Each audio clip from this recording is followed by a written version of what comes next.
You know, when we talk about education, the first thing that comes to mind probably isn't architecture. But what if I told you that the way we design our buildings holds a powerful secret to creating better, more inclusive classrooms? That's exactly what we're going to unpack today with Universal Design for Learning, an idea that's all about building educational ramps from the get-go instead of just tacking them on as an afterthought. So first things first, let's talk about a really common approach that, it means well, but it often just doesn't cut it. It's a practice that the UDL framework calls retrofitting. Picture this. You've got a brand new building and it's designed with only stairs. Great. Works perfectly. For most people. But then someone in a wheelchair comes along. What do? Well, we slap a ramp on the side as an afterthought. It's a patch, a fix. And that, in a nutshell, is retrofitting.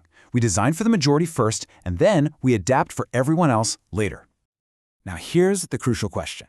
What happens when we apply that exact same logic to our classrooms?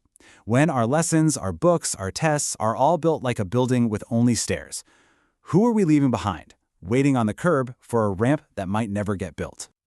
So, to put a finer point on it, retrofitting in education means creating this one-size-fits-all curriculum for some kind of mythical average student, and then we spend all our time scrambling to create patches and fixes for everybody else. It treats accessibility like it's an extra, not the foundation. And as UDL argues, there is a much, much better way to build. Okay, so if retrofitting is the problem, what's the solution? Well, this is where we get to make a really important shift. From being reactive to being proactive. From just adding on-ramps to designing for everyone from the very start. And that brings us to Universal Design for Learning. UDL basically flips the whole script. It took its inspiration from that universal design movement in architecture, and its core idea is simple but revolutionary. Design learning experiences that are accessible to all learners from the very beginning. The ultimate goal? To make retrofitting totally obsolete. So how does UDL actually pull this off? Well, it's all built on three main principles that connect directly to the way our brains learn. A really easy way to remember them is as the why, the what, and the how of learning. Now, this table here, it's kind of like the UDL blueprint. You can see how it maps everything out. It connects three key brain networks to those three core principles, which in turn answer those big questions, the why, what, and how, for every single student. Let's break each of these down. First up, we've got the affective networks. This is the why of learning. It's the emotional core, It asks that all-important question, why should I even care about this? Because if a student can't answer that, if they're not motivated or engaged, then learning just feels like this impossible uphill climb. So, what does this look like in a real classroom? Well, it means giving students choices. Let them pick a topic that really sparks their interest, or decide how they want to learn about it. It means getting them doing hands-on activities, setting super clear goals, and creating a classroom that feels safe and supportive. It's all about firing up that internal engine for learning. All right, next up, the recognition networks. This is the what of learning. This is all about how we perceive and process information. I mean, think about it. Some of us learn best by listening, others need to see it, and some of us have to physically do it. There's just no single way to present information that's going to work for everybody. So to really cater to these different networks, we have to mix it up. This means going way beyond just the textbook. We're talking videos, podcasts, physical objects, group discussions, and breaking down big, complex ideas into smaller, more digestible chunks.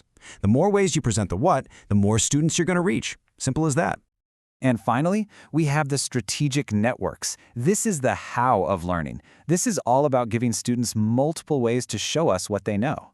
The traditional written essay? That's just one way to express understanding. For some learners, that's a huge barrier that has absolutely nothing to do with how much they've actually learned. So the whole key here is flexibility. Let students create a video, build a model, design a website, or record a podcast. When we open up the toolbox and offer different ways for expression, we're actually empowering students to show us their mastery in the way that works best for them, not just in the one way we've always done it. Okay, now this all sounds pretty fantastic in theory, right? But, like any big, powerful idea, putting UDL into practice comes with its own set of real-world challenges. One of the biggest hurdles, as this quote from 2006 points out, is that UDL can sometimes just feel like a vague buzzword. There's confusion about what it actually is, you've got other terms like UDI and UDE floating around, and that makes it really hard to have a clear, standardized approach. And beyond the confusing terms, there are some really practical barriers. A lot of teachers just haven't had the deep training they need to feel confident using these principles in their classroom. Effective professional development takes time, way more than just a one-off workshop, and time is a resource that most educators just don't have enough of. And this chart right here really drives that point home. Just look at this gap. A 2015 study found that while 60% of trainee teachers could recognize UDL concepts, less than half of them, only about 24%, felt they could actually implement them. That is the challenge right there, bridging that massive gap between knowing the theory and having the skills and confidence to actually do it. So, as we wrap things up, let's just bring it all back to this one core idea. The shift from retrofitting to universal design is a huge change in mindset. It's about moving away from adapting for some, later, and embracing the idea of designing for everyone, right from the very start. And that leaves us with a final question to really think about. This isn't just about making things accessible, it's about creating excellence for every single learner.